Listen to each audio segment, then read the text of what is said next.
What's up, everybody? John Arapoli here with My MMA News, and today's guest will be fighting Chris Lenciani at Bellator 289 on December 9th.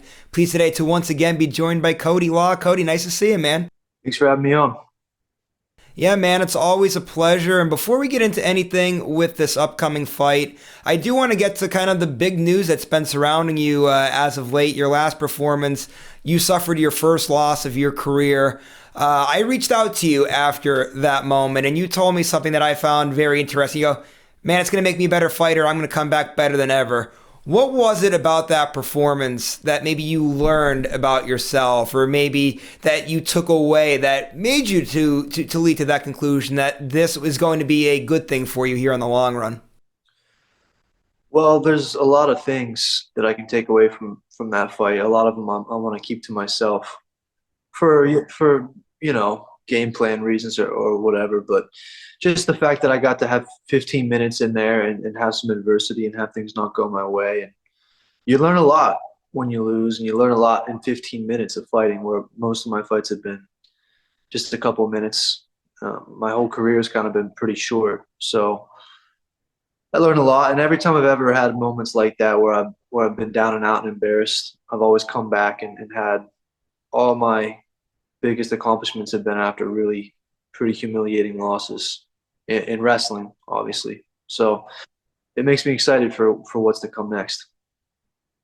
And one of the things too, when you're coming off a loss, or I know I could even relate, like back when I competed in track and field in college, like my last year was probably like one of my worst seasons ever that I ever had. And you really learn in those moments like who your true friends are that still talk to you, stick by you, are concerned about you and everything else. And I noticed after your last fight, like all of a sudden all the haters came out of the woodwork all of a sudden. Like, how much do you, number one, like really learn who your true friends are and supporters are, and then how much do you have to block out all of a sudden critics that want to come out of the woodwork and be morons on the internet?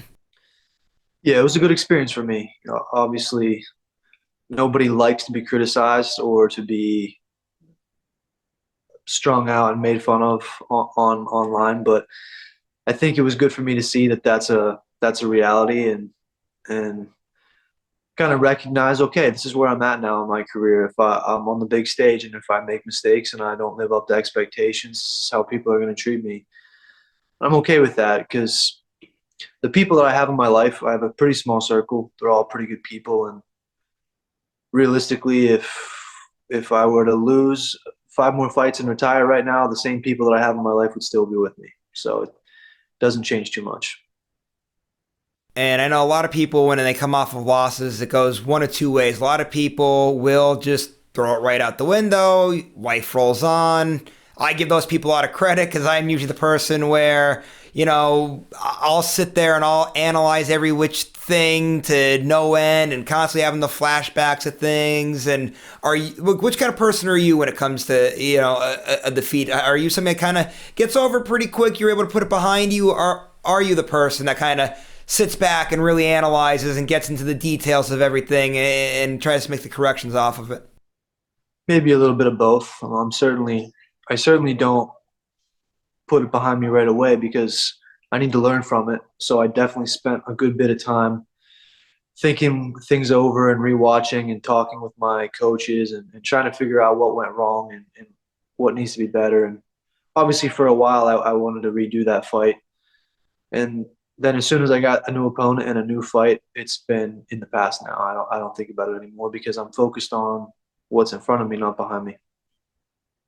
And with that being said, too, obviously training camp's going on right now, and I actually just spoke to one of your teammates, Dalton Ross, the other day, and I asked him about you. I said, I know Cody's coming off of his first loss. I'm sure he's in the gym grinding away right now. Just, how's he look so far in the gym? And he said, like, he could tell you're coming back with a vengeance there. Just talk about your training camp and just kind of how it's been going, how you've been attacking the camp so far, coming off of your first loss, and now looking to get back in the win column.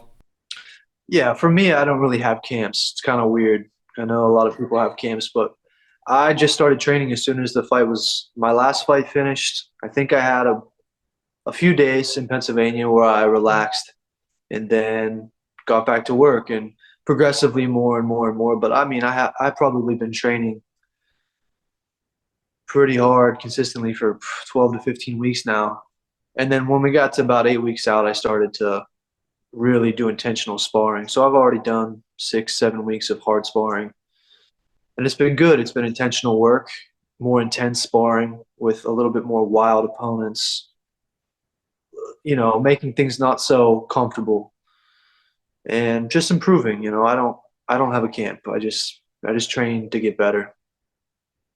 And I know that's kind of been a staple of yours for a little while now, just working on improving yourself and being a well-rounded fighter there. And with that being said, too, I want to ask this question. I know you've been pretty big into boxing now for a little while, whether it's watching Canelo Alvarez's fights and studying his footage or getting involved with different gyms. But I've really noticed recently, it seems like you've been doing a lot of boxing. I see a lot of photos on Instagram with the headgear on, the different gloves and everything. Just how much time are you spending boxing? And talk about that too, of how that's been improving your hands too as a fighter, because obviously it seems like any fighter that's ever went over to try boxing has come out and said like, man, I thought my hands were good with MMA. Now that I've been doing a lot of this boxing stuff, my hands are even better. Are you seeing a big improvement with your hands since you've been paying a lot more attention to boxing now?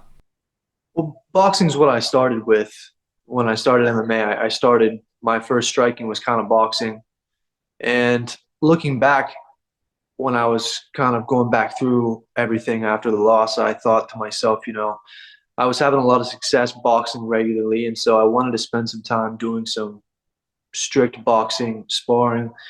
When I'm home in Pennsylvania is when I do that. So that was a little while ago now. This camp, quote unquote, these last 8 weeks have been MMA. But before that, I was doing boxing sparring, and I think it makes a difference. It helps your reflexes and your defense, your offense, but it's different because you're in a different range, a much closer range.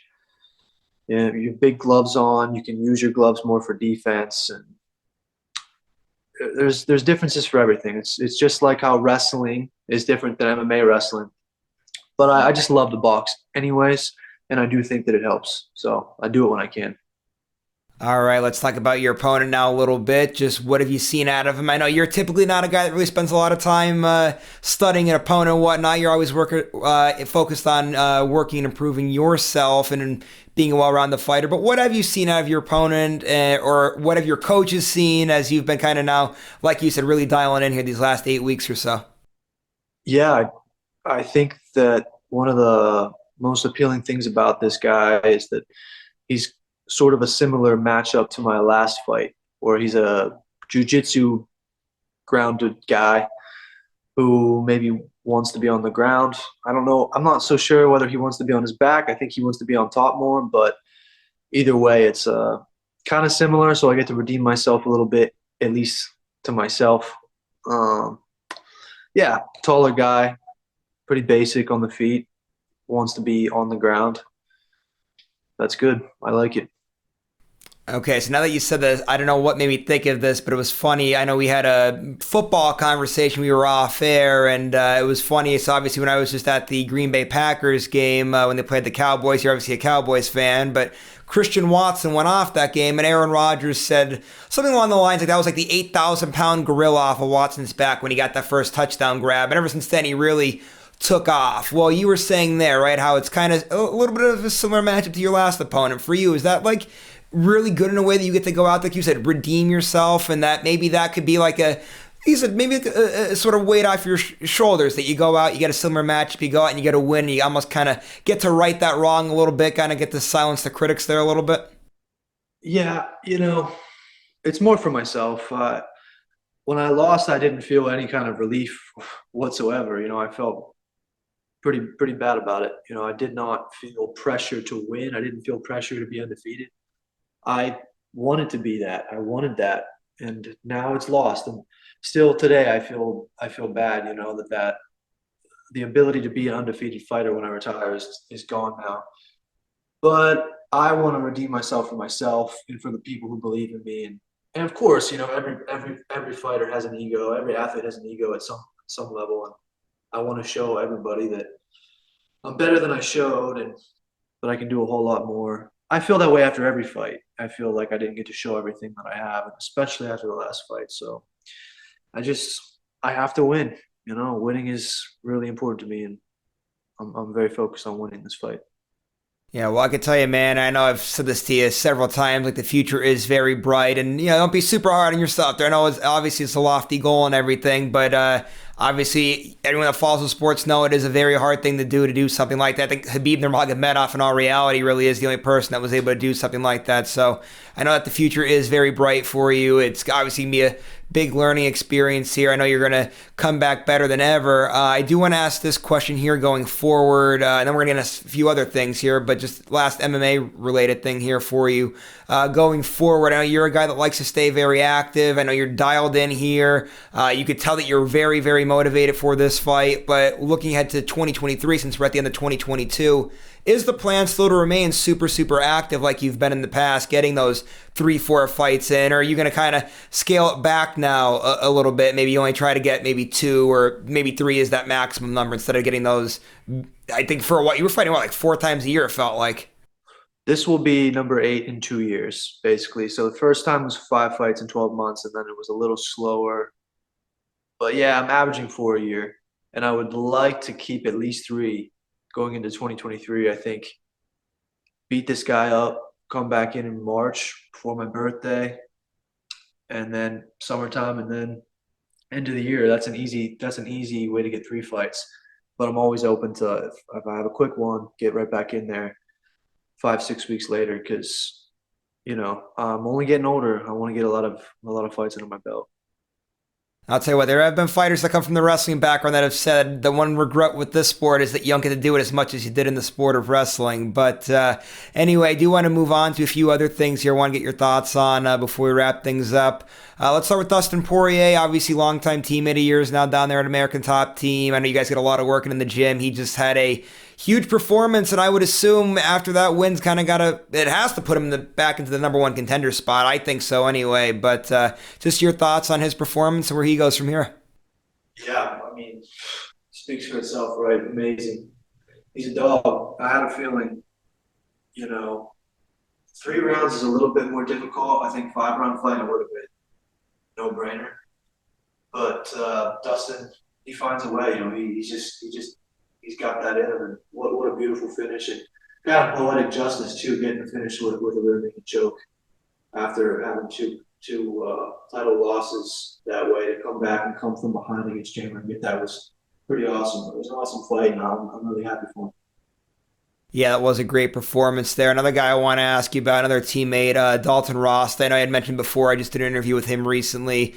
I know you guys go way back. Just your thoughts on his upcoming matchup. Obviously, you guys fight on the same date. I'm sure you guys are seeing. I think he said you guys are 2 different gym times. You still kind of see each other a little bit there in the gym. Just how's he looking so far? Yeah, I mean, I just spent the last couple hours with him today. We did some ice baths and sauna this morning. He looks great. I mean, physically, obviously, always looks incredible. And when I've seen him in the gym, he looks good. I mean, he's always going to be ready. He's one guy that you're never going to have to wonder if he prepared or if he's in shape or anything like that because he's kind of always training. So I expect more of the same from him. All right, another person I want to ask you about. Go to the sport of boxing. Now I know you're a huge Canelo Alvarez fan. I think since the last time we did an interview, he's had 2 fights, of course. One of those was a shocking defeat. Obviously, came back, took care of business in a different weight class there. But just the thoughts on his last 2 fights. I know the loss kind of shocked a lot of people, but got to give him credit. He was moving up in weight. That's a tough task when you're starting to move up there, fighting a lot bigger guys. I think the guy had a few inches on him. You tell the guy was a lot bigger than him, but still, that's a very encouraging guy there, Canelo Alvarez. Just your thoughts on his last 2 matchups. Yeah, the b-ball fight it was kind of good to watch because it showed you that Canelo looks unbeatable, right? And then somebody comes along and shows how you can beat that style. And it's been nice to follow b-ball since then, and really I've been watching him a lot more now because of that and learning from him.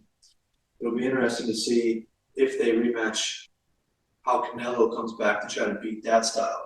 And if he does beat it, that would be cool to see. He had this seemingly unbeatable style. B-ball comes and cracks the code, and then be interesting to see if Canelo then can come back and crack that code. And the Triple G fight was not super exciting to me. Triple G looks pretty old in the fight. I mean, we knew he was going to be old. He's getting old. he looked it in the fight. It was nothing. The first two fights were incredible, especially the second one. That's probably my most watched fight ever. So I was a little bummed with that fight, but I didn't expect it to be anything like the first two. Yeah, I kind of had a feeling that one was going to go that way too. I think Father Time's starting to creep up on Triple G there. But anyway, now just to wrap things up, I do have to ask you about a movie. I'm sure you saw it, and there's going to be spoilers here, everybody. So if you haven't seen Halloween Ends, it's kind of your fault by this point now if you haven't seen it already. Obviously, Cody, from interviewing you, I know that you are a big fan of the Halloween franchise. What do you think of this last movie? I'll give you my thoughts on it. Not good. That was my thoughts. I thought I spent way too much time getting to the weeds of the granddaughter and the boyfriend, and I don't know. I thought they just kind of wasted some time with that movie that they didn't have to waste there. But just your thoughts on it. Yeah, I didn't like it. I don't know. I don't know whose decision that was to go in that direction, but they basically took Michael Myers trilogy and made the final movie not about Michael Myers. They made it about a new character that we don't care about, killed him at the end, and then brought Michael Myers in for one last little, here you go, here's what you wanted, 10, 15-minute scene. And that was it.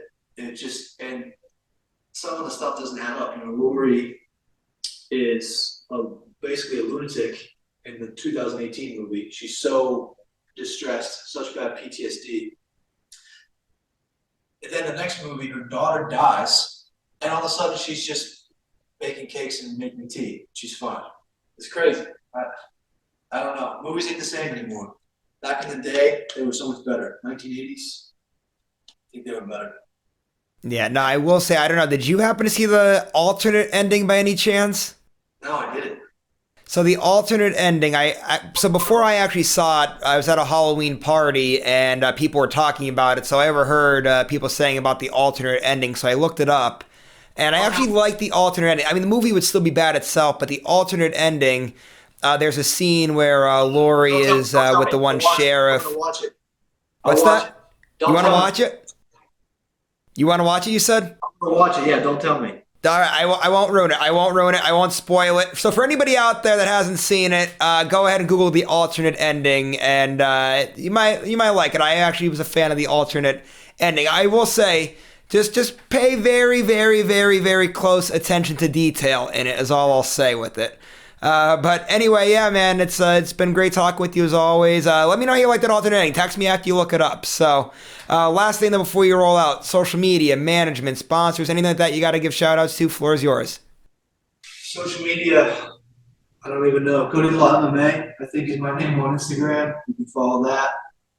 Management, first round, Gym American Top Team, sponsors, Axe and Sledge, Supplement Company, and my suit guy, Mark Russell. All right, Cody, thanks again, man, for all the time. Really appreciate it. Thanks for opening up on a lot of different topics there, especially opening up about the first career loss. I really appreciate the time as always. Just one last thing before we roll out to all the viewers out there. I just want to let you guys know that I also really, really appreciate your guys' time as well. I really like that you guys come to this channel, watch all of these interviews. Do me a favor, if you like today's interview, make sure to go to the bottom, give it a thumbs up, subscribe to this YouTube channel if you haven't done so already, and keep going to MyMMANews.com and checking out all of our great work. Go to our social media pages, give us a like and a follow on there as well. We'll see you later, everybody.